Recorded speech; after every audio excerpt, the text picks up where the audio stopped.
Hey folks, this is Rabble Rousing Rich Bergeron. It's the Tornado Tony Penicow. That was a combination. And Psychic Tom Patrick. Crystal ball ready to unveil. And in about 25 minutes here, we're going to have our guest on, Matthew E. O'Neil. He's going to tell us all about this Everpedia, kind of like a Wikipedia setup. He's an editor on that. And he's got quite the feat in combat sports here. He weighed 211 pounds for a boxing match with Preston Hartzog, who weighed in around 280. And Hartzog was a member of the U.S. Army World Class Athlete Program on Fort Carson. And he got TKO'd. He quit the fight, Hartzog. So this guy was 1997 and 1998 All-Army Super Heavyweight Champion. And O'Neil was in the Air Force, martial arts program on Schriever Air Force Base. The bout was sanctioned by USA Boxing, and O'Neil was issued a license to compete as an athlete by the Wyoming State Board of Mixed Martial Arts in 2018, 19 years after the boxing match. He trained actually in the United Arab Emirates, so I'm sure that heat helped. I don't think he could have packed on any more pounds, but yeah, we'll have to talk about the Air Force connection and all the military stuff. But we got a little bit of UFC to talk about. We had some events last week. We got some boxing matches going on now. Clay Collard Green's out here is getting some work in against this Kaminsky guy on ESPN as we speak. And this is like... how like this, in the first round, he cut him, like, he threw a right hand and just caught him on, like, almost with, like, the side of his hand. Right. And cut his eye open. And then they butted a few times. I mean, they brawled. You know, it was entertaining. And I don't know who's going to get the decision, but if you have to look at them both, I think you know who won the fight. Yeah, right? Yeah, I know who should get the decision, but I know probably who will. You know, it just has to spoil. You know, the sport gives so much entertainment and so much pain, so much let out. So that's we'll see. We didn't even get to predict this one. We didn't realize it was happening. SureDog's been slow on its posting of upcoming fights. You got to kind of really look for the right link now. It's not on the main page. But June 13th, last weekend, we had UFC Apex fights out there. Cynthia Calvillo getting a big win over Jessica Ai. She improves to 10-1-1 with the win over Ai. Probably no relation to Joey. Jessica, kind of coincidence. But we had him on 15-8. We would have heard about his boxing daughter, his MMA daughter. If he was all that 3 hours, so we definitely would have heard about that if it was related. But anyway, co-main event there: Marvin Vettori beating Carl Robertson by rear naked choke, 4 minutes and 17 seconds into that one. That was good work there. Yeah, that was quite a performance, and you could tell that was a grudge fight. Yeah. They really hated each other. That was entertaining. Yeah, that was wild. The whole lead into it and everything. Charles Rosa beat Kevin Aguilar by split decision. Two back-to-back split decisions. Andre Fili over Charles Jourdain. I don't remember seeing much of those two fights. I didn't watch much of this card at all. Jordan Espinoza over Mark De La Rosa by unanimous decision. Maria Agapova over Hannah Cyphers, also by rear naked choke. The first round again, 2 minutes and 42 seconds in. Mirab Divalishvili, over Gustavo Lopez by unanimous decision. And then we had the three in a row to start the fight. That was my microphone. I won. Yeah, three in a row. Julia Avila over Gina Mazzani. Jesus. Microphone falling everywhere. All right, so we had Julia Avila beating Gina Mazzani. This is the one this is the last one I watched before I kind of got out of. I think I did see part of the Vettori fight too, and then I just fell asleep before the eye fight, but yeah. So we had Julia Avila beating Gina Mazzani, TKO, knee to the body and punches. Julia was on a mission. She was like screaming her face off after getting the quick knockout. It was like 22 seconds into the first round. And then we had, I know we had Nam Fan before, but now we got Tyson Nam. How about that? Beating Zaruk Adashev by knockout punch, 32 seconds in. So, and then we had first fight of the night, Christian, not Christina, don't get it confused, Christian Aguilera over Anthony Ivy by TKO, 59 seconds in. So, the first three fights did not even go 3 minutes totaled. Pretty crazy. 2 minutes, not even 2 minutes total. Wild stuff, so that was good. And then I kind of got out of it until the last couple fights. And then upcoming fights, we have UFC on ESPN 11, and anybody who's everybody who's fighting on this card. Jeez. Everybody who's anybody. Curtis Blades in the main event, 13-2, fighting Alexander Volkov, who's 31-7. I believe that's heavyweight, right? Yeah, it's got to be heavyweight. And then Josh Emmett against Shane Burgos. Emmett only has 2 losses to 15 wins. Burgos just has the 1 loss, 13-1. And then we have a female fight, Raquel Pennington, 10-8 against Marion Renault, who's 9-5-1. And we got Lyman Good, 21-5 against Bilal Muhammad, 16-3. And if there's going to be journeyman on the card, you got to have Jim Miller. He's 31-14 against Roosevelt Roberts, who is 10-1. And Clay Guida, journeyman himself, 35-19. The Carpenter fighting Bobby Green, who is 24-10-1. That should be an interesting one there. Guida's been around forever. Yes. Forever. Yeah. Forever, it seems. And he's very resilient, unpredictable. You never know what the hell he's going to do. He might just dance around for 5 complete rounds on you, like he did once.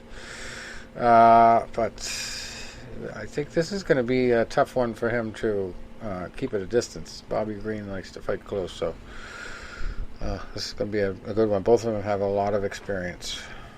But then we have Brianna Van Buren, another female fight, 9-2, and she is fighting none other than Tony the Tornado's tiny cousin, Tisha the Tiny Tornado Torres. And then we have Marc-Andre Barriault fighting Oscar Pichota. Tisha's 10-5, by the way. Barriault is 11-4. Oscar Pichota is 11-3-1. Jillian Robertson, 7-4, fighting Courtney Casey, 9-7. And then we got Frank Camacho, not to be confused with Hector, senior or junior. Frank Camacho, 22-8, fighting Justin Janes, who is 15-4. And then the Happy Warrior, Roxanne Modafferi, 24-16, fighting My Name is Lauren Murphy. She's 12-4. Still hanging on at the UFC. Second fight of the night. Austin Hubbard, 11-4, fighting Max Roshkop, who is 5-0, undefeated. First fight of the night. So there you have it. And I'm sure we got a couple. We got more than a couple articles to talk about here. UFC. We got a couple UFC newsworthy items to talk about before we get Matthew on the phone. They're extending their debt by $150 million on a $2.3 billion loan. UFC Holdings, generating free cash flow, they say. Adding $150 million. They're also sparking a little bit of concern about their increasing debt burden. The loan they have is due come 2026, $2.45 billion. And this increases the size of a credit revolver to $212.75 million from $162.75 million. Don't even ask me what that means. Tom probably knows more than me on that one. The new borrowing will be used to pay down that credit facility. That amounts to rising debt, something ratings agencies are concerned about. So yeah. Subject to high value credit risk is their rating now. So obviously a lot of that's probably going into expenses for Fight Island. I don't know how much they're going to recoup in merchandise and pay-per-view sales.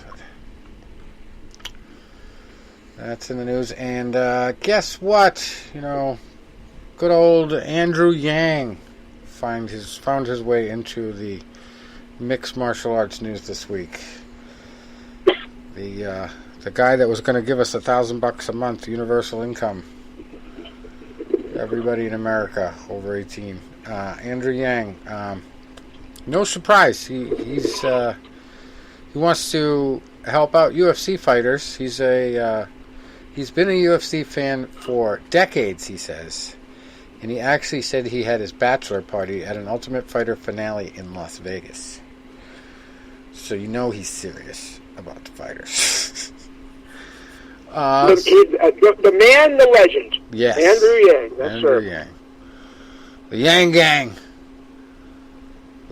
Don't be afraid of math. That's what he was saying.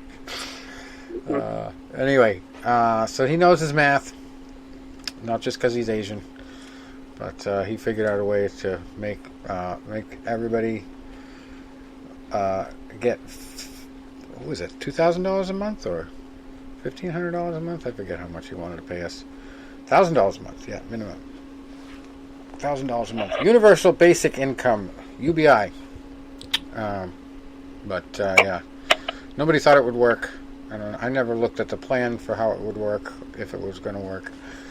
But he's serious about the UFC, and he thinks these multi-fight deals really screw the fighters over, and their independent contractor status is not comparable to any other league. He says, imagine if the NBA had no union, and imagine if you're an NBA player and you were told, hey, to play this season, we're going to sign you, but we're actually going to sign you for several seasons, and there's no other league that will pay you anywhere close to what we're going to pay you. It's not like a true negotiation.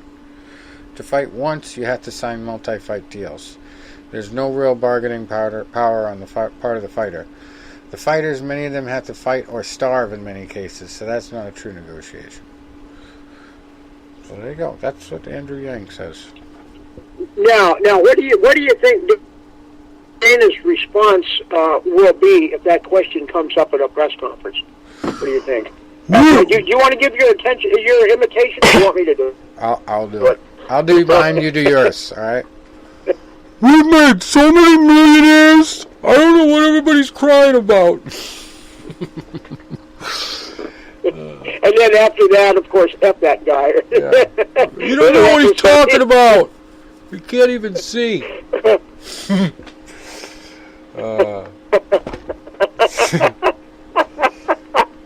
And he mentions Leslie Smith, too, which was one of the oddest situations ever. Because she was one of the ones that championed the Fighters Union. She got wrapped up with one of the groups that didn't end up doing anything, but, was one of the first pioneers to actually pretend like they were going to do something. So as soon as she got wrapped up with that group, next fight, her opponent didn't make weight. But it was the end of her contract, and they didn't renew her. She got released as soon as possible, instead of getting another actual fight. And then Cajun Johnson was another case that Andrew mentions. He got sent to Dagestan, Moscow, or wherever to fight, and then got released as soon as possible. So he says, this is Andrew Yang's exact quote, if you're a fighter, you're looking up and you're saying, well, if I make any kind of stink about this, I too will be fired. And I can say goodbye to a career that I've been training for years. It's one reason why the only thing you do see is star fighters holding out at the high end. Because the lower end fighters have zero clout, zero bargaining power, power, and zero ability to organize. So, there it is. I keep saying bargaining powder. I gotta go get some of that. Bargaining powder. Yeah, so it is what it is. The UFC is just going to keep doing what they do, but you kind of have to at least kind of be patient with them in this situation because they have no live gate. It's going to be taking a huge chunk out of them, and they still have to pay something for the venues, I believe, and whatever it's going to take to set up this Fight Island bullshit. That's going to be a little extra expenses and testing and all that, but they still need to give a bigger percentage to the fighters. That's the deal that really irks most people, is that they can't find it in their hearts to figure out a fair percentage to distribute to the fighters in whatever pay scale they determine. But there's no excuse for the fact that you still have on fight cards today, whether they're pay-per-view or not, people on the undercard basically begging for bonuses. $50,000 bonuses. Okay? So, you're obviously not making enough if you're lobbying for a $50,000 bump up at the end of your fight. And you have to consider a fighter is not getting all that money for himself. Number one, taxes. Number two, his trainers, his travel expenses. Number three, on and on and on and on. Tickets for the fight he's got to pay for. Who knows? Accommodations that they don't cover.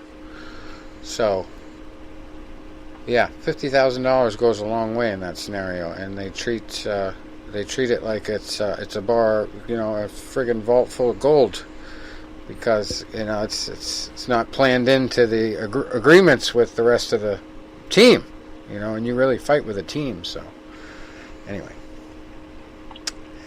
It's one of those things where we're going to have to keep an eye on that. Definitely. Because if Andrew Yang wants to get involved, that would actually add a little bit of sophistication to it that we haven't seen yet. We've seen a couple of baseball ex-agents try to deal out one union company that never went anywhere.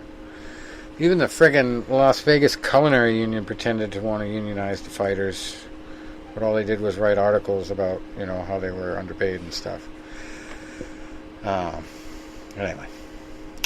Time for some boxing. Tony is falling asleep. Dillian White wants to sue the WBC governing body.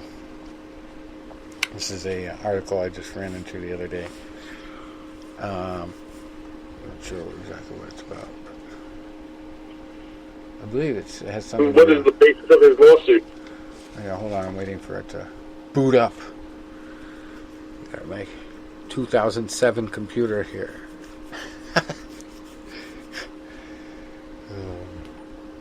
It's coming. All right, here it is.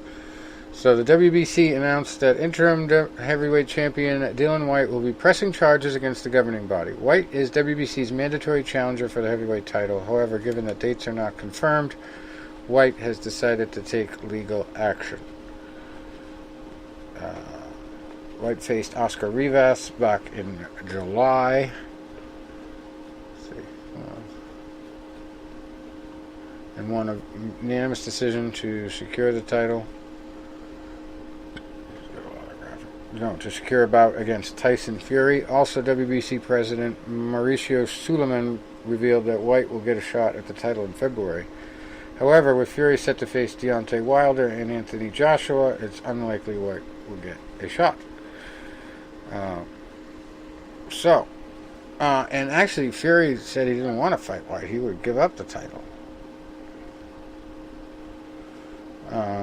There is a procedure with regards to the date of the mandatory in the heavyweight division. Upon direct advice of WBC legal counsel, I'm not in a position to discuss any further, Mauricio Suleiman Jr. there said to Sky Sports.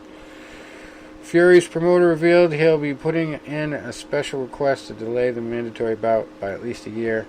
Bob Arum also revealed that Fury might be crowned as WBC's franchise champion, barring him from his mandatory fight commitments. So, there you go. Franchise tag. So, he said... So franchise... What does each sanctioning body have, like, a ridiculous designation for a person that, it's kind of ridiculous. Like, one has, like, their super champion. The one has their diamond champion. Yeah. So it's basically, like, so say, for example, you got Tom here, and he's fighting, and, he's an undefeated champion, and they're like, you know what? He's too good to be a world champion, so we're just going to make him, like, the champion of the universe. He's going to be a super champion, a diamond champion, and you lesser peons can fight for the world title, but no, you don't fight Tom. No, he's universal, Hey, don't even laugh. We have the Space Force now. Mars, Venus, Uranus. Tom's got them. Yeah. You can have Earth, though. You can fight for Earth. Yeah. We got the Space Force now, so we could have universal boxing. And it just seems like such a punk move going to court. Can you imagine, like in Jack Dempsey's day, or, Tony Zale going to court to fight Rocky Graciano? It's just, I don't know. I mean, I know times change, but come on. Doing what? Yeah, that's the fight. The whole world's demanding to sue. Come on. Well, he says he's 27-1 and in the prime of his career, so that's his argument. Anyway. Yeah, the prime of his career. Who's he beat? Come on. It's like,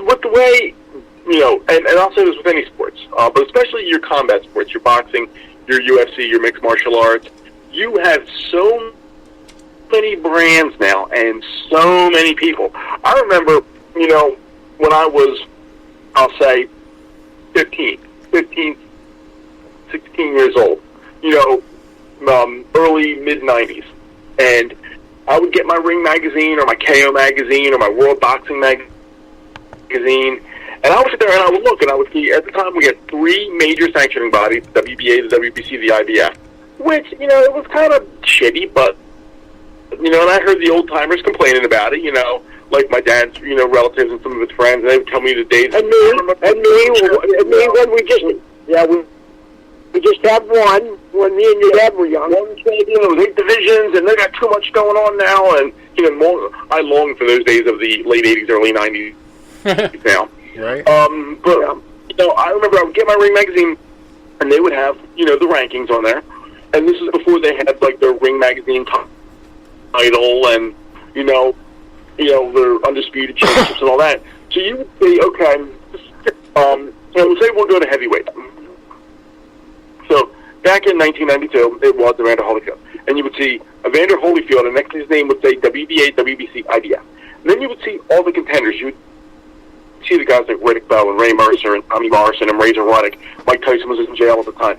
But you would see all those names. And I remember being able to look, and then they would have another section which would break down the rankings of each individual sanctioning body. So I would look at, say, the IBF. And the IBF heavyweight was Evander Holyfield, and it would say, okay, the IBF number one contender is, just for example, say, Razor Ruddock. And number 2 is Riddick Bowe. And number 3 is Ray Mercer and all that. And you could really get a feel for these guys.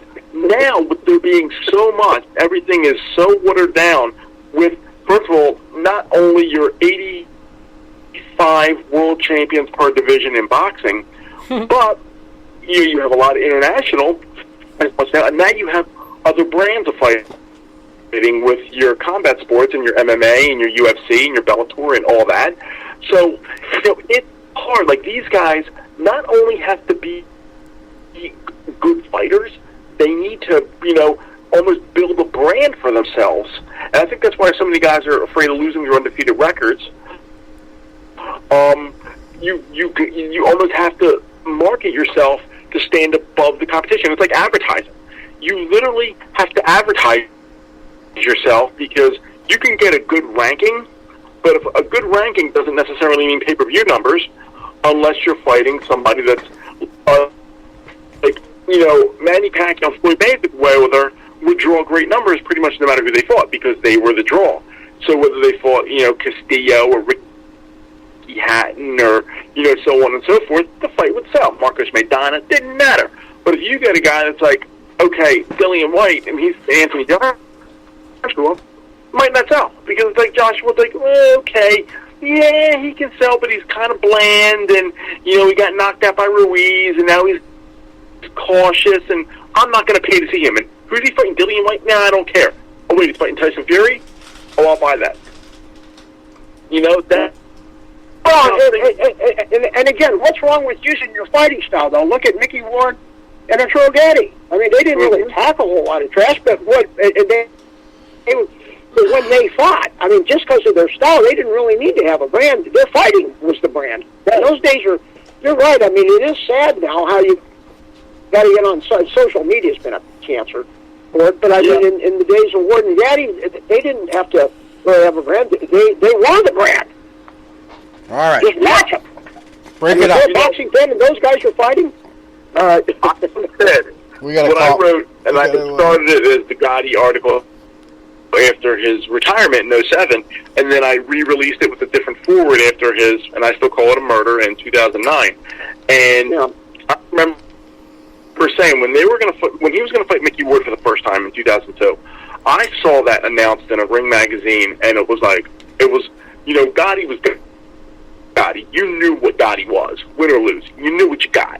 And then you had Ward was coming off, he was, in the, right in that meaty part of those great action fights. And he had the fights against, and I have it written downstairs. I forget if the guy's name was Sosa. It was a Hispanic guy. And he was, losing that fight, and he comes back and knocks him out. He has the great knockout of Shane Neary. The brawl on ESPN with Emmanuel Augustus, and I'm like, Mickey Ward right at the time was like a hot commodity. And then you got Gotti, who's Gotti. And I remember I saw that fight in Ring magazine, and I was like, I ran to where my dad was. I'm like, Dad. Like, I was like a 10-year-old. I was like, Dad. Ward's fighting God. I felt like a little kid, like, it just, got an idea of what he was getting for Christmas. And that night, I got invited to 2 graduation parties, one for a college buddy of mine and one for a cousin of mine. And I used each party as the excuse not to go to the other one. So I told my cousin I was going to my friends. I told my friends I was going to my cousin. And I said, listen, people, I said, graduation parties come and go. Ward God only comes once. Right. I was wrong again. But where were their priorities at? I mean, we were having a party on that night. So I wouldn't even lie. I'd just say, hey, where's your priorities? They talked me into going to my cousin's, which was about 45 minutes from my house. They talked me into going. I said, okay, but listen, I'm not riding with anybody else. I'm driving. So I drove myself there, and, and they're like, hey, a bunch of going down the short tonight. I'm like, I can't. Nah, I got to get to this other party. I made a pit stop here. You got to thank me. I got to get to this other party. The other party was in front of my TV watching what got. Nice. I was surprised I pulled over that night because I was hitting triple digits the whole way home. All right, we got to get Matthew on the phone. He's waiting for us. Oh, yes. I'm sorry. We'll talk boxing a little bit later again, Tony. Don't worry. Please state your name after the tone, and Google Voice will try to connect you. Hello.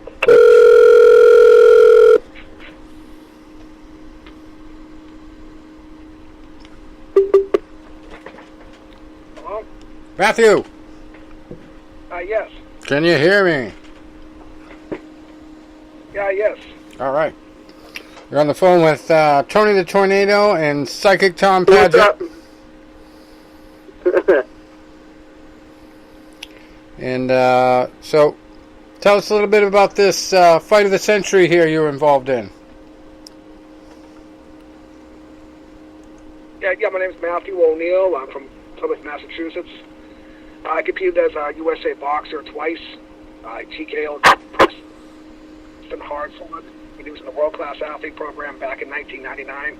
And I also beat Jeffrey Knockin, who was on LSU's National Baseball Championship team twice.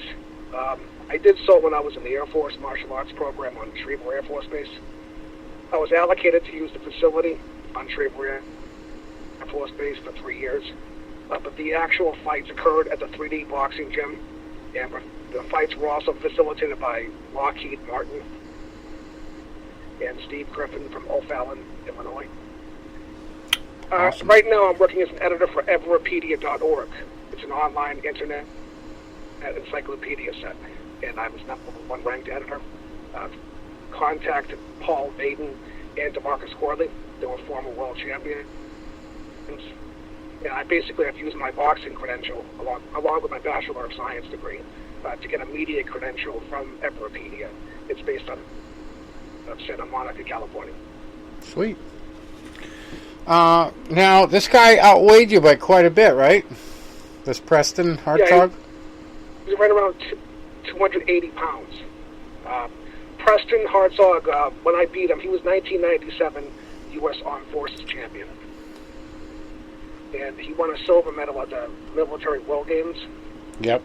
Now, Preston Hartzog wasn't like a devastating puncher like a George Foreman. He's more of a boxer. He used a southpaw style to kind of score points. Right. So, even though he was a massive guy, he wasn't a devastating one punch like Thomas Hearns or Mike Tyson. He was more of a boxer. Mm-hmm. And, Preston, he sparred Vitaly Klitschko. As far as boxing history, Preston Hartzog was Vitaly Klitschko's #1 sparring partner when he fought Lennox Lewis back in 2003. Mm-hmm. And that's probably one of the most famous fights over the last 25 years, Lennox Lewis versus Vitaly Klitschko. The WBC, the World Boxing Council, has been bringing that fight up numerous times. And Lennox Lewis and Vitaly Klitschko have done conferences on that fight. So it's a big part of WBC history. Awesome. I was actually, speaking of that fight, I wrote back about 10, 12 years ago my top 10 heavyweight title fights of all time, and I believe that ranked number 10 for me because of the shocking nature of the fight and, the dramatic end. Yeah, and I think it showed that Vitaly Klitschko might be one of the better fighters over the last 25 years. It's just that I think a lot of people get them confused, Vladimir and Vitaly. I think that they kind of hurt each other's legacy because some people don't know who is better. Some people think Vladimir is better than Vitaly, but some people think Vitaly is better. Yeah. Yeah. As a fan, I was always more of a fan of Vitaly Klitschko because I think he had more of a killer instinct. He wasn't as athletically gifted, but I think he was more of a fighter's fighter, where Vladimir was more of a cautious boxer, especially as he went through his career. Yeah, Vitaly, when he beat Herbie Hyde, he showed the kind of devastating power that most people never will possess. Vitaly can't outbox you, but in his prime, his one-punch power was devastating. Now, Matthew, tell us how you got involved in boxing in the first place. You're training in a martial arts gym. Does that mean you got to martial arts first, or you just happened to have that as a training facility? Well, basically, I played sports growing up. I played baseball and basketball as part of my youth. I demonstrated a pretty strong aptitude in both sports when I was a kid. I was basically instructed in the basic striking out from the front, basic defense. Not so much kicking. I was instructed in basic wrestling and in basic boxing. Right. I'm not a black belt. I'm not. I never claimed to be a black belt. Basically, I was instructed in the basic boxing techniques, and I think that I did as well as an athlete based on my baseball and basketball background.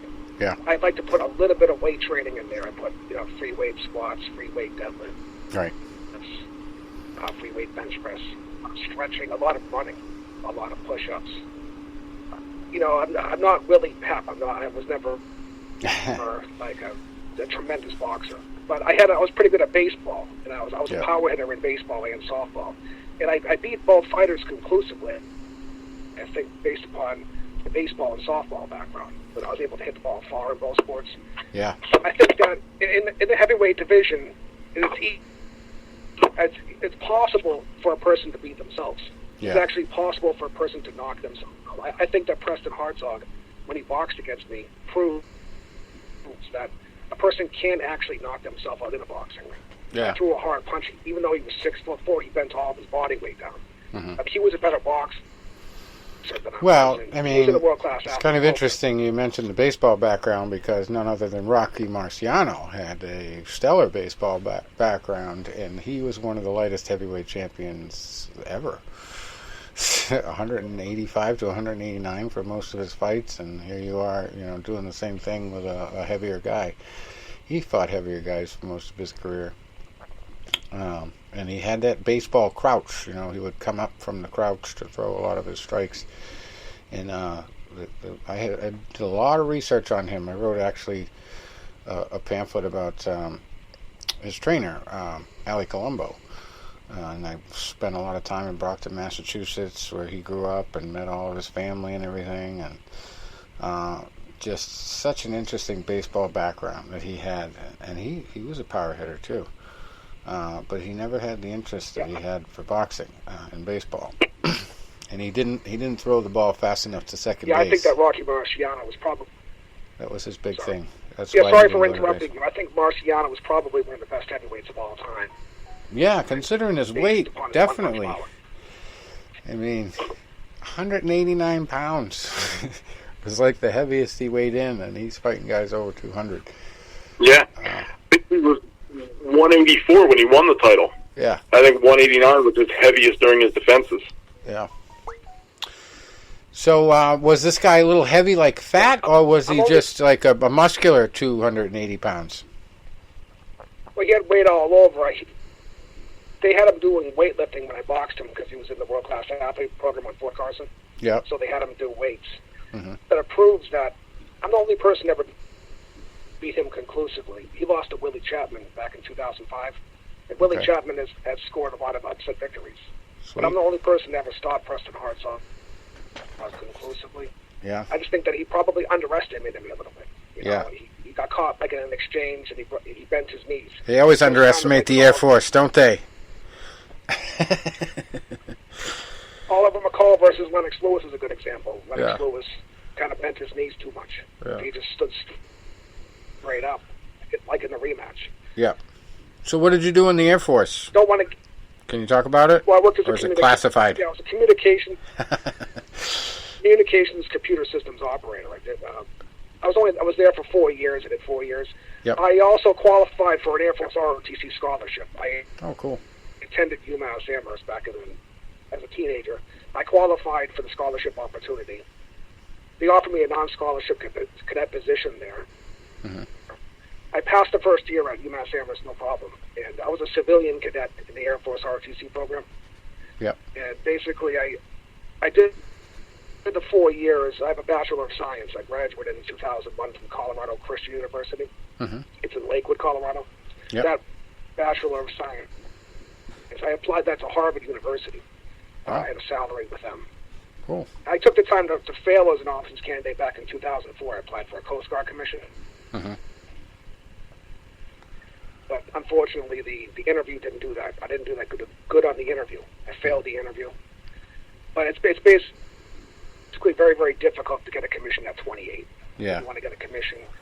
Yeah, I think I went to Air Force Academy my freshman year in 1995 to 96, and I did the full year, and they kicked me out because I couldn't pass calculus for the second time.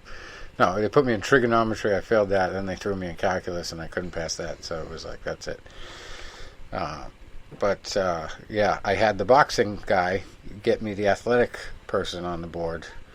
The guy connected to the athletic department. So I had one vote. I knew I had one vote. I just had to convince the other two guys that I could hack it for the sophomore year. But they said no. So I was out in Colorado Springs, too, for a good year. And, it's a different place. I mean, and you also were training overseas in United Arab Emirates, right? For the fight? Yeah, when I was there on my off-duty time, I did a lot of running. It must have been 120 or 130 degrees outside. Yeah, jeez. I think the actual heat held me. I can't believe that. That's what I said. If you can run in 125-degree weather, then... Yeah, right. Well, we had... it could help or it could hurt you. God rest his soul, going back to Rocky again, we had one of his best friends on the show that he grew up with. Ricky Sylvester. No, Nicky. And he died since then, but we were one of the last people to interview him. And this guy talked about how Rocky Marciano would run from Brockton to Providence, Rhode Island with him in dress shoes. Like, all the time. Run all the way. I was just like, oh my God. But I guess, when cars are so expensive and there's only so many on the road, they wouldn't run back. They would always hitchhike back. So it must have been one hell of a run. But, that's one of the secrets to baseball and the running, like you said. They helped you, they helped Rocky. It's kind of coincidental, but not so much. One match I wish I could have seen is Rocky Marciano versus Sonny Liston. That would have been a great boxing match. Oh, yeah. Even the real thing, Ali versus Rocky instead Sonny of the Liston computer had him by fight. about 30 pounds. I personally think that Rocky Marciano would beat Sonny Liston. Yeah.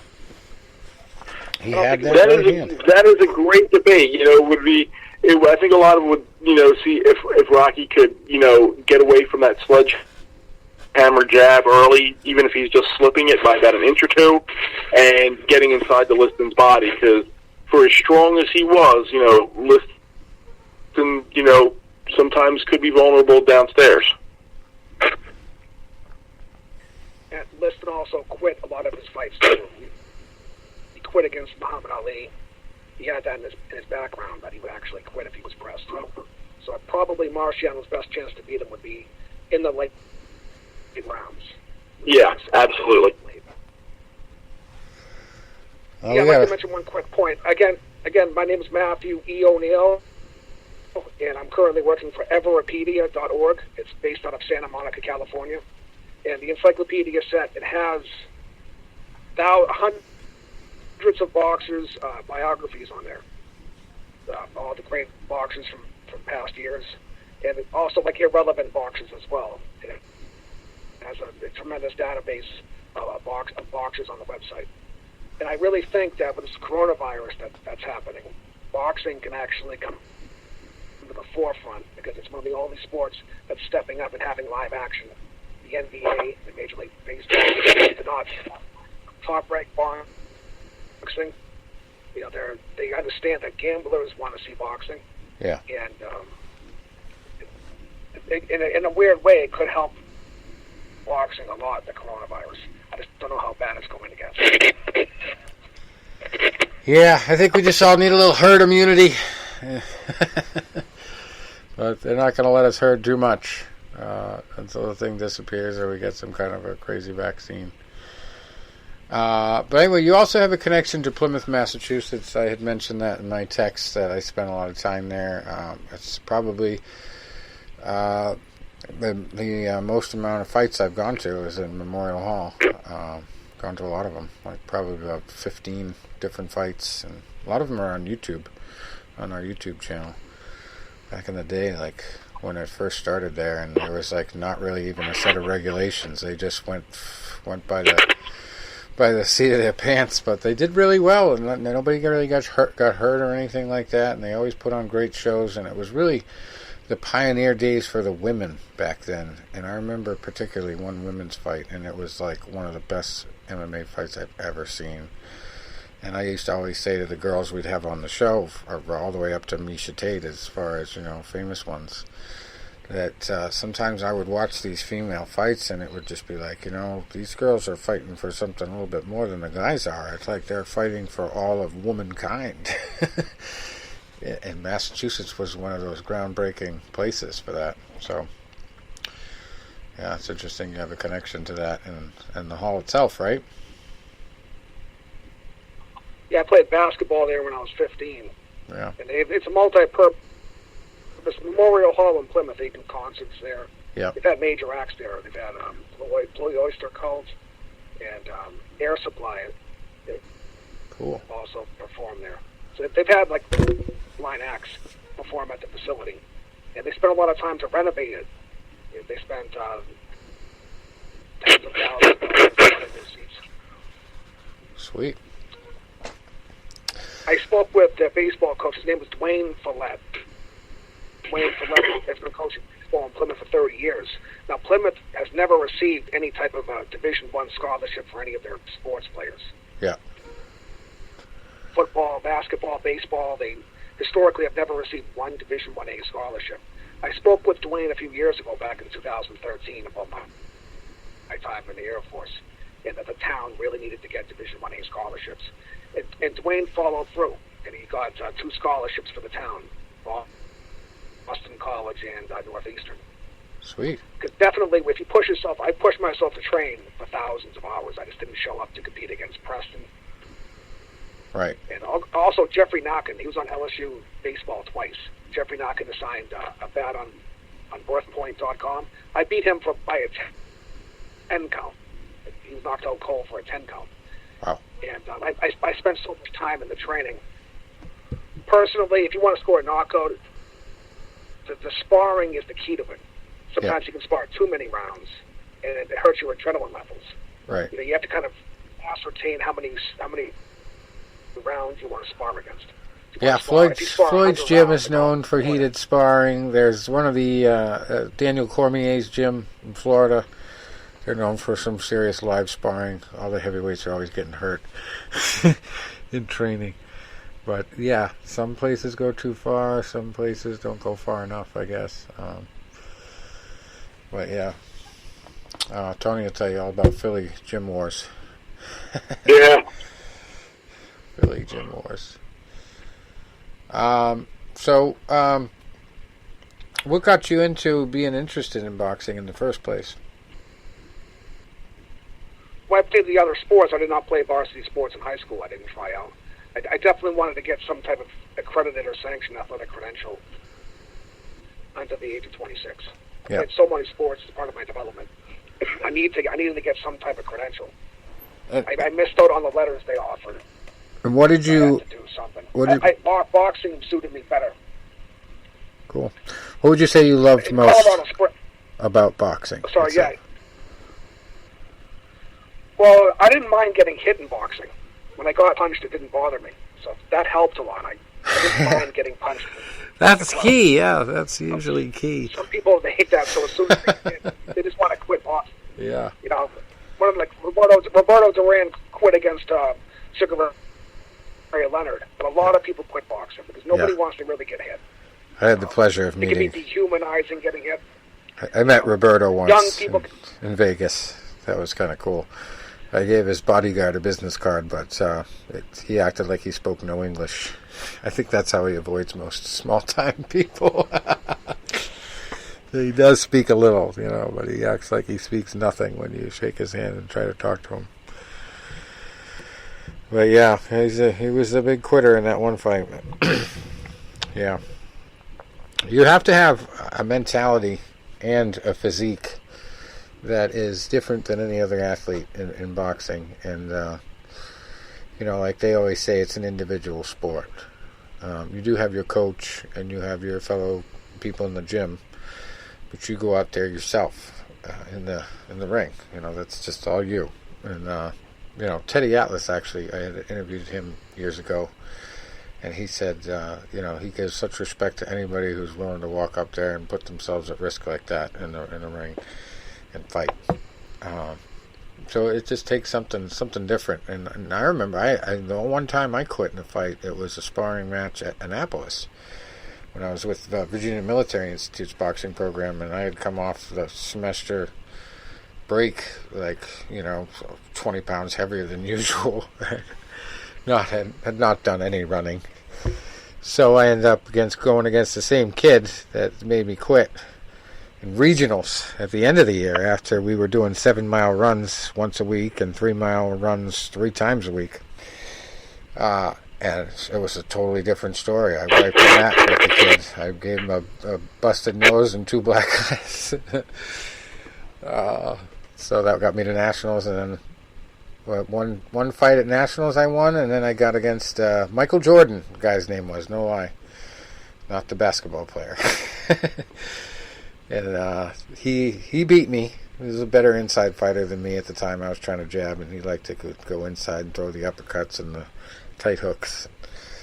And so he went on to the ESPN finals, and he fought this guy, Sletton, I think his name was. He was like 7'4", 185 pounds. He was 6'7". 6'7", sorry, yeah. Exaggerating. And 185, that is correct. 185. But I would know because I fought him. I used to tell people that he could hit you right off his stool before you got off yours. He had such reach, and he knocked out a Michael Jordan kid in 30 seconds, so it was never a situation where I was happier to get a bronze medal than the Nationals. So I didn't get knocked out on ESPN. But he was an Air Force guy, Air Force Academy, so that goes to show you there's something about not only Air Force, but the Colorado Springs area, you know, the air quality there and the altitude does something for you. That was a great place to train. But is there anything we missed? Matthew? Still with us? Well, basically, I'd like to say the everopedia.org. Yep. It's a rival of Wikipedia. Right. It has over 6 million articles. And Sweet. currently I'm ranked number 1 under the name matthewo'neil. Yep. Basically, I've got in contact with Top Rank Boxing, Mayweather Promotions, and Don King Promotions. Sweet. And basically what I like to say about boxing is that I think boxing is going to come back and be more popular than ever because of the gambling aspects, because of the online casino. Right. Well, New Hampshire just legalized sports betting. That's where I live. So, actually, I'm a big part of the FanDuel fantasy football thing, and they're one of the companies that is on the forefront here in New Hampshire, so they already have a setup where I can log in and do the sports betting if I want on that side of it, but I haven't done it yet. I haven't opened up an account. They don't have a UFC setup yet on FanDuel, so but I don't know if they have it on the gambling side. Regular, they must, because that's the only action there is now, but yeah, I haven't even messed around with it, but funny enough, I do the tree work up here in New Hampshire, and there's a guy who was busted in one of the biggest gambling schemes on the offshore islands up here, and they ended up fining him like $5 million, and they gave him probation on all counts for like 12 months, and he has this giant mansion. Like I sold him some firewood, but yeah, now it's legalized in New Hampshire, one of the first of the states. It's crazy. But go ahead, you were saying? Yeah, the Supreme Court in 2019 stated that sports gambling will be legal all across the United States. Yeah. I definitely think, I spend time living in Las Vegas, and I've lived in Las Vegas for years. I think one pick that gamblers do like is the over-under rounds pick. Yeah. Maybe one round or 2.5 rounds. And can you make it past one round, or can you make it past 2.5 rounds? And when I beat Preston Hartzog and I beat Jeffrey Knockin, of course I had a pipe dream that I wanted to fight Evander Holyfield. It never actually happened. But hey, there's still opportunity. He slipped a lot. He's making a comeback. 2.5 round over under rounds pick. That's what I hoped for. It didn't work out the way that I wanted it to. I went in another direction. But yeah, that's kind of like Tyson versus Peter McNeely. Yeah, we had him on the show. Pick. I mean, nobody thought Peter McNeely would. We had Peter on the show a couple years ago. He was a pretty good fighter. He was 6'2", 225. Yeah. He was massive. I mean, nobody really thought he was going to beat Tyson. And I think that Tyson versus McNeely was that 1 round pick. Yeah. Or 2.5 rounds. How long will they make it? Right. Yeah. I think people thought he had better skills, shot. McNeely, he was a good fighter. He just wasn't on that level of a Tyson. He wasn't. He was a good fighter. He had skills as a boxer. I mean, Tyson's probably one of the best fighters of all time. Well, we also know now that Tyson was doing a lot of cocaine back then and using a fake apparatus to do his piss tests. So the killer instinct from the drugs just wasn't there, I guess, for Peter. But yeah, that was one of the things that came out recently. He admitted it himself. He used to do it. But so who knows how many fights he did that for. But he just had that ferociousness back in the day. Nobody could figure it out. And you saw the weaknesses only when he went past those rounds, those long fights. I think there was only 2 or 3 people that went 10 rounds or more with him. But, he's an intense guy. I met him once in Vegas, actually. He did a glove signing before one of the Manny Pacquiao fights. And I went down there. I had lived there for a couple of years. And I went down there and got the glove signing. And I got a special glove from one of the sporting goods stores that had Muhammad Ali's signature actually printed on the glove. And I brought it to Tyson, and I said, I want you to sign this one, not the one they give us, with the signing opportunity, because this has Muhammad's signature on there. And I saw him on the Arsenio Hall show with you, where he said that you would have beat him. And Tyson goes, I can't beat anybody. He didn't want to talk about fighting all of a sudden. It's like he wanted to be so humble about everything.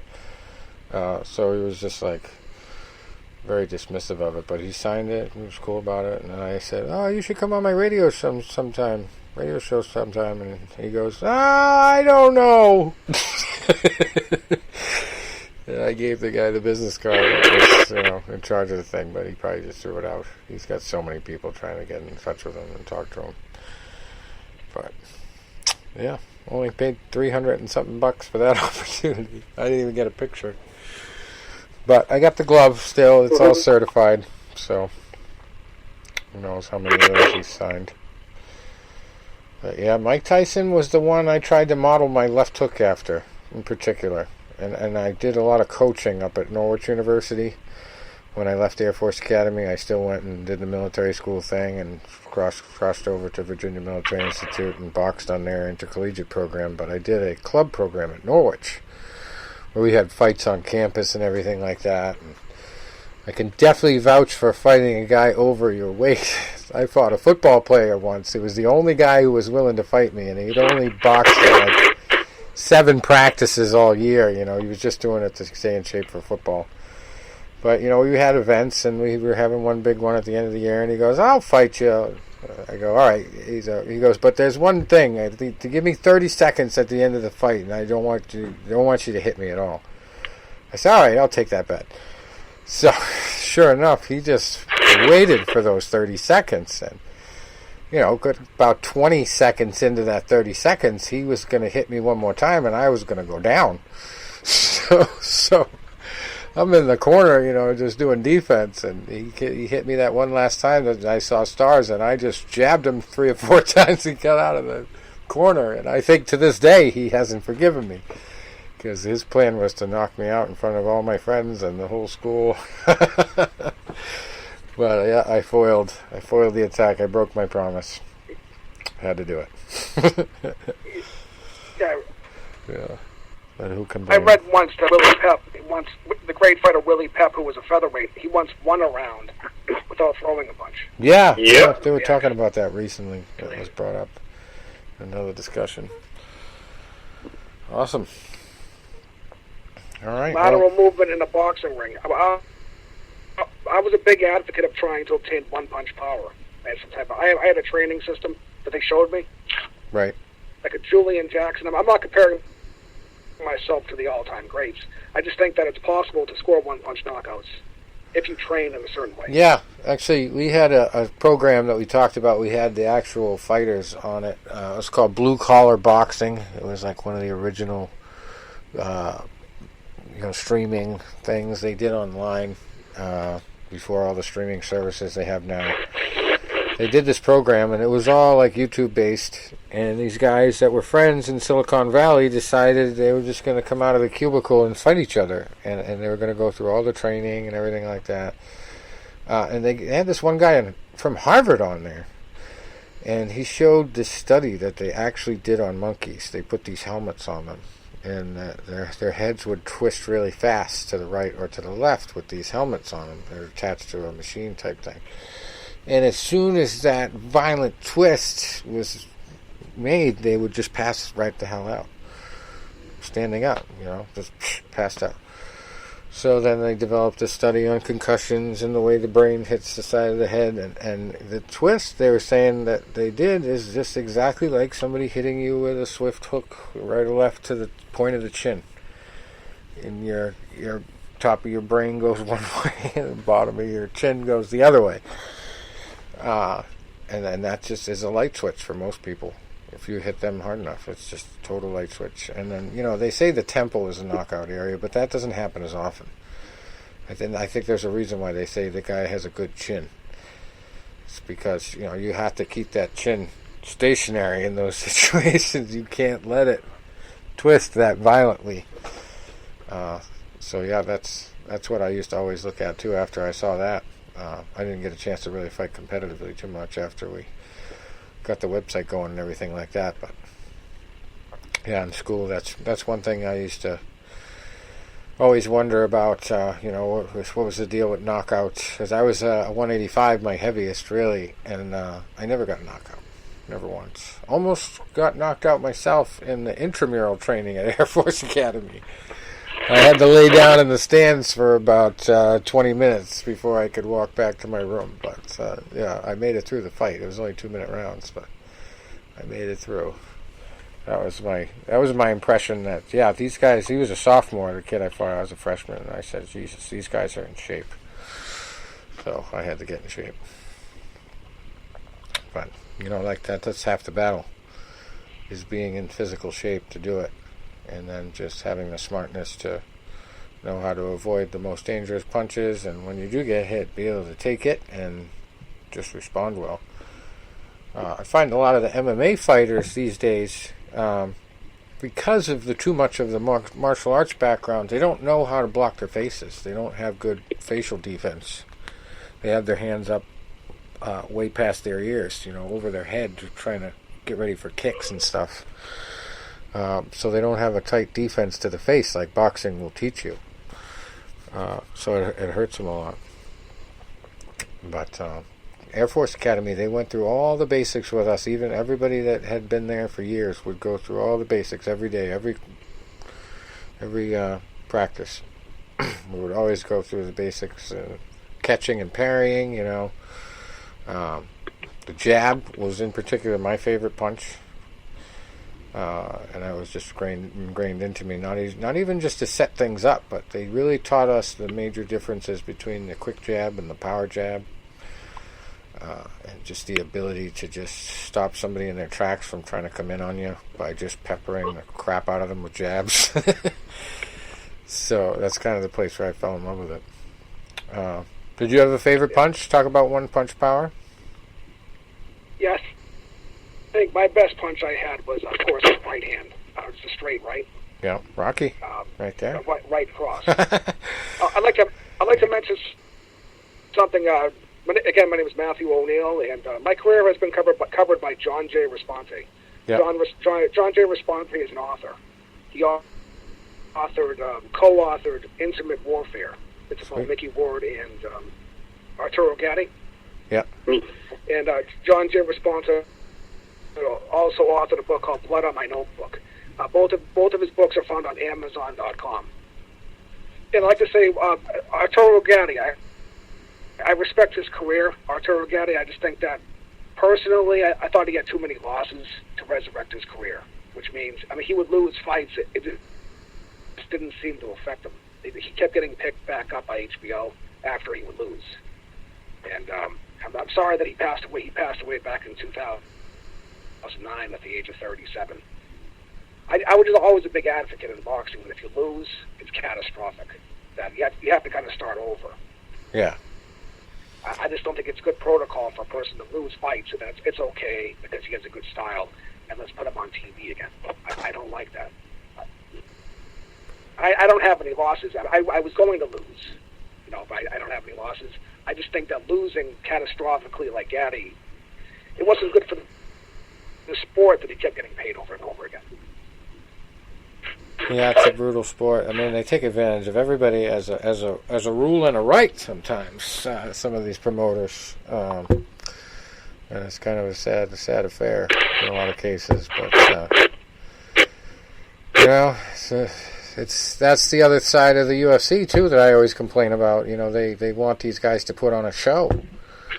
So they want them to go out, chin out, and hands down, and slugging, sloppy fights, and bloody fights. They want that. So they encouraged that, and they used to do knockout of the night, and they actually stopped doing that because of it, because of the impression that it was leaving that they're rewarding people for more violence. They produce their fights, and we had a guy on the show, Henry Corrales, who is a Bellator fighter. And he flat out was not ashamed that he needed a whole new set of teeth after one of his fights. Because he goes in there hands down, not ashamed, and just slugs it out with guys. And he's happy to have a new set of teeth from it. That was his mentality. So, I don't know. Some people just want to fight. They don't want to just fight the smart way or learn a lot of stuff or be scientific about it. And sometimes you have to be. I mean, they call it the sweet science for a reason in boxing. And in mixed martial arts, it's even more important, I think, to really be scientific about your attack and your defense and the whole works. Did you ever get involved in the MMA side of it? No, I was basically just boxing. Mm-hmm. I did some. I was instructed in wrestling, bare bones wrestling. Cool. Yeah, I did a little bit of that. I didn't do any kickboxing. I thought personally that the Muay Thai and kickboxing was more difficult than boxing was. Yeah, it can be. Yeah, this is a reason they go all the way to Thailand because to you learn. have to learn. 12-year-olds out there start doing it. Like even younger than that. But 5 people or 6 like years. boxing. Yeah. Yeah, it's. I mean, there's no real money in kickboxing. Kickboxing doesn't have any type of backers or. I've heard some people call kickboxing a joke. I don't think that it is. It just, even though I thought it was more difficult, they have no financial backing and very rarely ever see it on television. Yeah, not like it used to be with the Pride and all that stuff. Again, yeah, I had a good instructor. My instructor in Colorado Springs was Dickie Wood. That was my trainer. Dickie Wood, he co-trained Oleg Muskayev. Muskayev beat Asim Rahman for the WBC title. Oh, yeah. Knocked him out of the ring, didn't he? I remember that. And Dickie also was Diego Corrales' trainer for his last match against Joshua Clottey. And Dickie had his gym set up where they'd have all the mirrors and the heavy bags and speed bags. He had like an assembly line where they would show you all the training systems, and you would go in sequential order and do the heavy bags, then the shadow boxing, then the speed bag, and then you would do the floor drills, and they would all be in synchronization. And after you were finished with that, you'd have to go outside and run. You do the 4 miles. And after you were tired from running, then you would do the sparring. And you would spar with the large gloves on. Oh, yeah, 16 ounces, right? The headgear. The large gloves. And then that's how you would do it. It's hard to score that one-punch knockout with those big gloves on. Yeah. Sometimes you feel like you're flailing away, but just what I was shown is basically making it like through a round. Some of the fighters that I sparred were much more experienced than I was. So it's hard to really compete against someone who has more experience. But I had the footwork drills down so I could circle the ring and move away from the opponent. I still have some of the headgear The circular patterns. and the gloves. I got donated to me from Naval Academy's old supply. And they literally had horsehair in them. That's how old they were. But they were the 16-ounce big gloves. That's what they used for everything. It's funny. And Dickie Wood is respected in Colorado Springs. He's trained Joshua Clottey, Oleg Muskayev, but he's also done trainers for elite boxing programs, such as the Goodwill Games. And like Oscar De La Hoya and Andre Berto, they've been to his training facility before. Awesome. Not Andre Berto, I mean Adrian Broner, I'm sorry. Adrian Broner used to train at this facility. So he had a bare bones training system that worked, and he was instructed by Fred Preacher Lewis from Colorado Springs. So I definitely had the better training system that I was taught, and it helped me attain those victories. Awesome. And you're a Tommy Morrison fan, I see, from your Everapedia page. We just had his widow on not too long ago. She's doing a big suit out there in Nevada. Yeah, Morrison was a good fighter. Over his HIV status. She's really fighting that. I don't want to say anything bad about him. He died back in 2013. I've had some people that were down on his career because of Rocky V. They thought, I don't want to make accusations, but some people thought some of his fights were kind of fake. Yeah. I don't know about that. Because of Rocky V, he was the Rocky V star. Yeah. I respected him in his power. He had good ability, Morrison. Yeah. It's just that after he was in Rocky V... He was another one that started very young. I mean, he had to lie about his age to do the Tough Man contests, and he fought his own brother in one of them.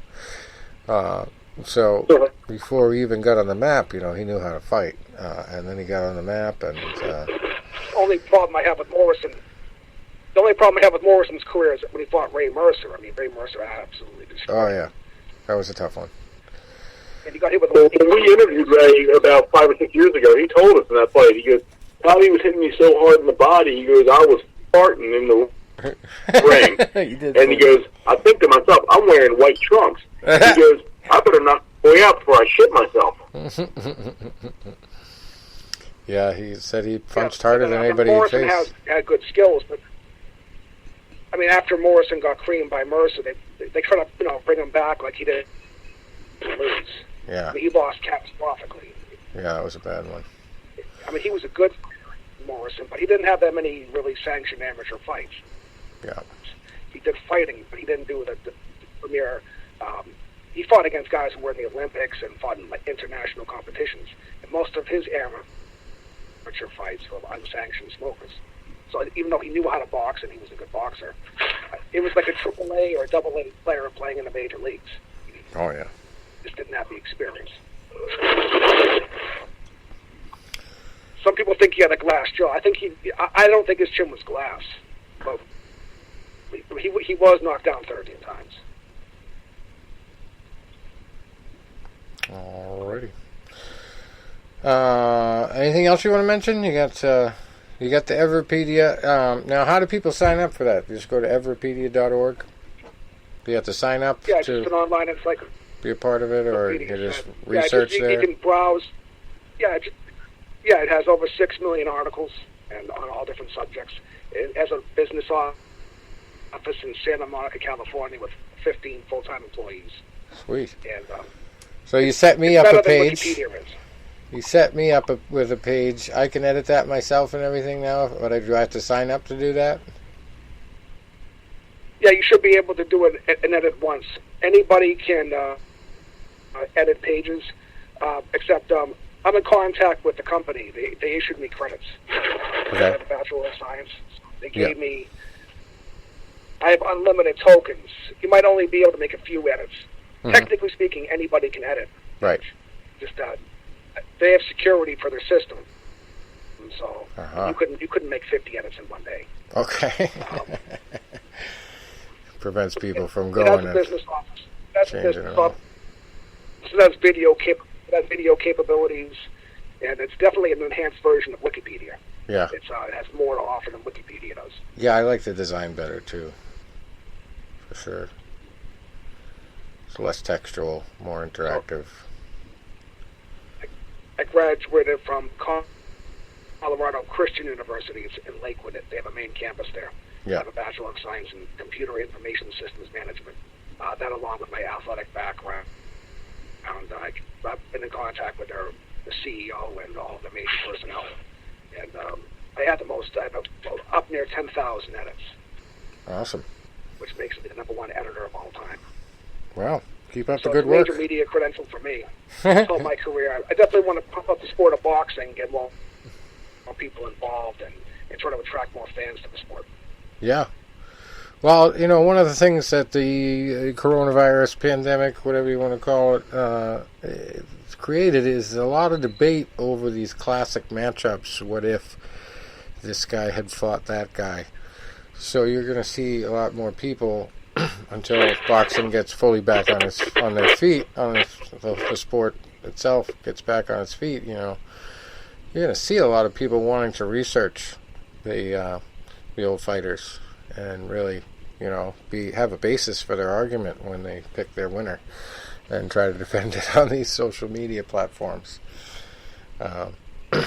So every reference helps, and getting accurate unbiased story on every bit of fact. It's the wave of the future. Everything's going digital now. Everything's going on Zoom. Everybody's gonna be working from home. So the 5G is gonna be everywhere. So access to the information is going to be available, and a lot of people have no idea what's out there, what you can find now. You don't need a newspaper anymore. You don't need the TV, even if you know what to look for on YouTube and anywhere else. They call it YouTube University now. Some people, you can learn so much on YouTube. Yeah. Yeah, Rich, I'd like to thank you for having me on your show. Yeah, I appreciate you having me on your show. Anytime. And we'll keep an eye on this Evrapedia, definitely. We'll put up a link on FightNewsUnlimited.com for sure. And I definitely appreciate the page. And we'll definitely post a link. Once we post the link, we'll shoot that over to you on Messenger too, on Facebook. And sounds good. Definitely cool to chat with you and talk about the big fights and the science of the sport and all that. Keep up the good work, and I'm excited to see where this thing goes with Evrapedia. It's a pretty neat program. Okay, well, thank you, Rich. Yeah. All right, have a good night. Thanks, Matthew. Thank you. So there it is. Matthew O'Neil.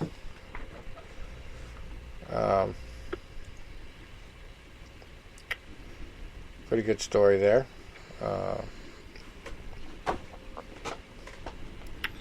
Definitely some interesting background. We're in 2020, right? Yeah. Why? I just get confused. Well, here's a 2020 story. A couple more stories before we close the show here. I got to mention, these are boxing related, Tony, so you got to be on your toes. Let's Go champ, okay. Shannon Briggs. Okay, guess what bullshit he is selling now? $37 million steel cage tag team boxing match with Mike Tyson and several other competitors. Can you believe it? That is something that I've never. You know what? When you're like a kid, and you write like these imaginary stories. Yeah. That's what this is. It's like I remember writing one when I was 13 years old, and that's exactly what it sounds like. Now, obviously that's not been confirmed. That's just him shooting from the hip. But here's one that's probably a little bit more interesting. Daniel Kinahan. He is a suspect in a $1.1 billion Irish gang. He's suspected as the lord of the gang. He suddenly has become the broker of boxing's biggest clash in years, according to this Insider.com article from June 12th. He's a Dubai-based Irishman, and hold on. Dubai-based Irishman, and authorities suspect he runs a crime cartel that has generated $1 billion in revenues. He's become one of boxing's most influential figures. He's the deal maker in a 2-fight series between Anthony Joshua and Tyson Fury, which we talked about on the last show, right? Kinahan is notorious in his native Ireland and has been widely condemned by the nation's politicians. However, he has not been arrested or charged, has no convictions, and is at liberty to organize boxing's biggest bouts from his residence in Dubai. Of course, a legal representative for Kinahan declined to answer questions from Insider. In a statement, the law firm Brandsmith said Kinahan had been defamed by the press before and was considering legal action. One commentator characterized Kinahan's involvement as a new low for the sport. So, that just goes to show you,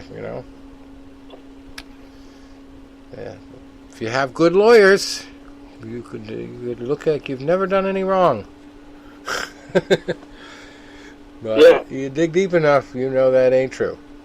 But yeah, the UK is in a whole different story as far as the legal system now. I watched a couple of episodes of the UK-based Law and Order one time, and I was just like, what the hell is going on here? It's like they wear the white wigs and everything, the judges. It's just weird. Very weird stuff. Anyway. Yeah, so Kinahan, he's a bad guy, according to this article. He should not be involved in this level of boxing, but he's making deals. Making money, obviously. $1 billion. Sheesh. And no arrests. He must be doing something right. I hate to say it. He must be doing something right in the wrong business. But he's supposedly involved in a lot of bad stuff. Drugs, trafficking, smuggling weapons, and bad stuff. We don't want to see boxing supporting. So let's hope,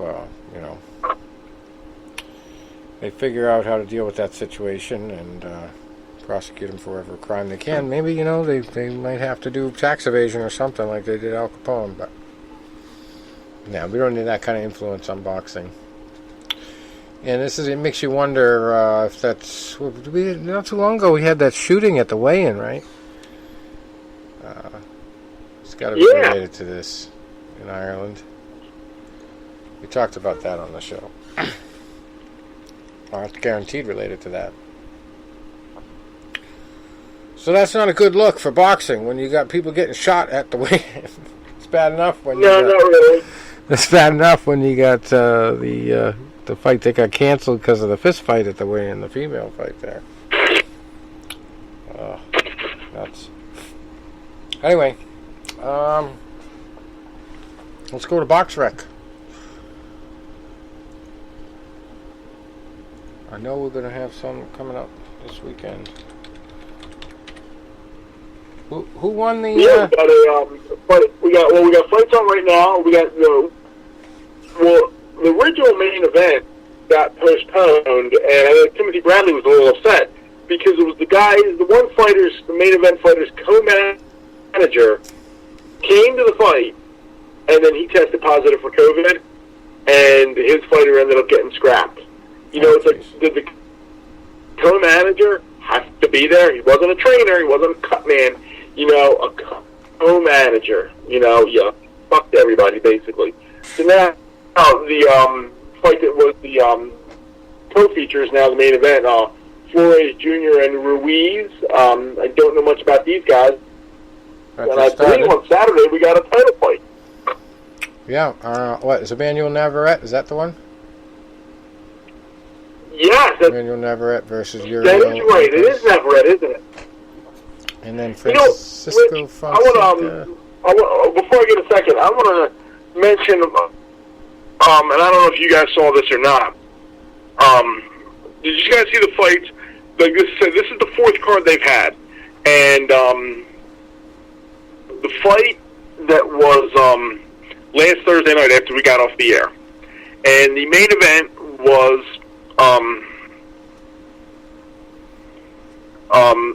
it was Christ, I saw the guy Jesse Magdaleno, fighting a very tough fighter. Magdaleno scores a knockdown in the first round, but here's where I got very concerned. The low blows? The low blows, right? Not with the low blows. But did you see when Magdaleno basically got knocked out? Yes. Did you see that? When he did the low blow, the ref tried to stop him, and he fucking knocked the guy out with a flush shot to the face while he was holding his nuts. Him, right?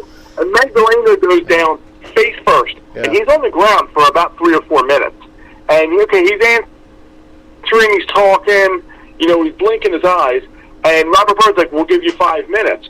I'm thinking, this guy's obviously been concussed right now. If it was a shot where, boom, you got hit and you staggered a little bit, maybe went down to a knee, okay, right, give him 5 minutes. This guy was out. I mean, he went face first down and didn't move for about the first 15 seconds. They roll him over, they give him 5 minutes, he gets up, and then he continues fighting. And you can see for the fourth or fifth round, he's kind of wobbly, and then he shakes it off. I mean, hey, all the credit in the world. Yeah. My just concern was the fact that he was obviously knocked out and definitely concussed. The fact that Magdalena recuperated and pretty much dominated the fight is, a moot point. And the fact that worries me is the fact that if he was concussed, if he was knocked out, and he takes a hard shot right after that and, suffers an injury. Yeah. Yeah, there would have been a lot of people in trouble if that happened. Whew. Would have been a bad one.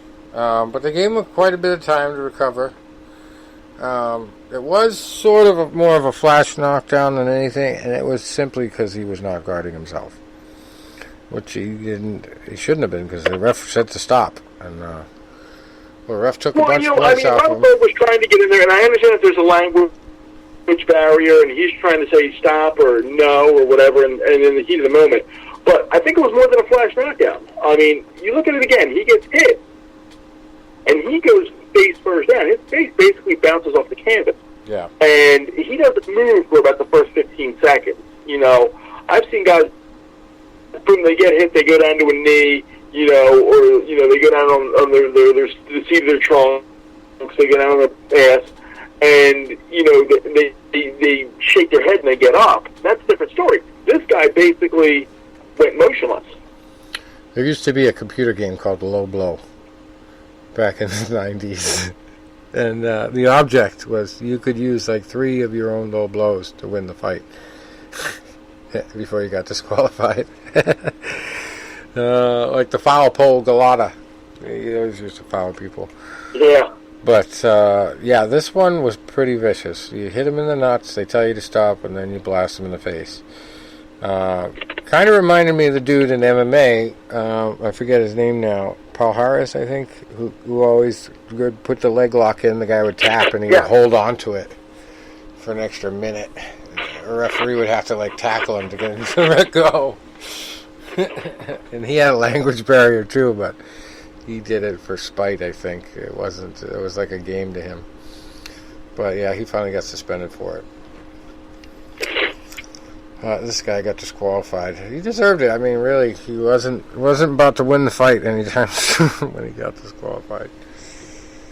But, yeah, the ref had enough.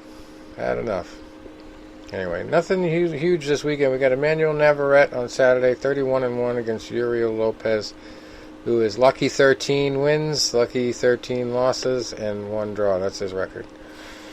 Then we got Carlos Ornelas in the co-main event, 25-2 against Edwin Palomares, who's 12-3-1. And we got a fight in Nicaragua, Francisco Fonseca, 25-3-2 against Eusebio Osejo, who is 30-24 with 3 draws. And then the other big card is in Poland. Saturday, Robert Parzuski, 24-1, fighting Sladan Janjanin, 27-5. And then undefeated at bantamweight, Kamil Lasik, who is 27-0, fighting Piotr Gudel, who's 10-4-1. Yeah. Not a lot of boxing going on, but they're getting in there. They're getting back to it. Hey, something's better than nothing. You got to start somewhere. Yeah, exactly. All right, my friends. So you got anything else to... I'm going to kick back and watch the rest of this matchup. Yeah, definitely. We got one on Tuesday on ESPN as well. Andrew Maloney, 21-0 against Joshua Franco, 16-1-2 for the WBA World Super Flyweight title. And you know what? I mean, hey, I know it's hard for these guys, and I know what they're trying to do is when you can record cheers and stuff, pipe into the arena to give it some electricity. I know it's not an ideal circumstances for any of these guys, but on the flip side, this is a great time to get exposure because people are so sports starved right now. Yeah. You have people sitting there tuning into anything. Hey, oh my God, they're doing synchronized swimming over in Uzbekistan. I'm going to tune into it because it's Cornhole is on ESPN, right? And they're getting basically no competition, in the ratings war. So it's a great chance for them. Well, that guy got wobbled, and then he went. Awesome. right, guys. Till next week. We'll try to rouse up another guest. Thanks for stopping by. All right, guys. Okay, next week.